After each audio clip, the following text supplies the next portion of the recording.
Hi guys, ngayon po magluluto po kami ng munggo.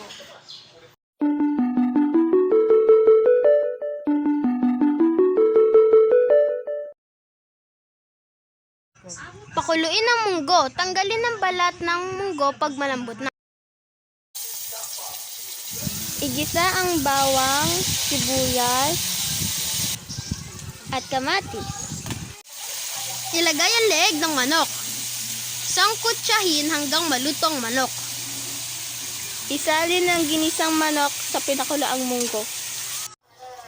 Lagyan ng patis.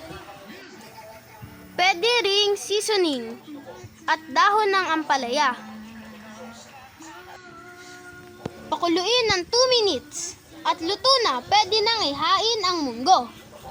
Hi guys, tapos na po ako magluto ng munggo. So ito po yung finished product. Yan po.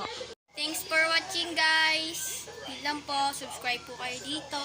Tapos link, hit nyo na din po yung bell. Tapos po, like nyo na din po. Kung gusto nyo po magluto ulit ako, request lang po, comment down below. Thank you po!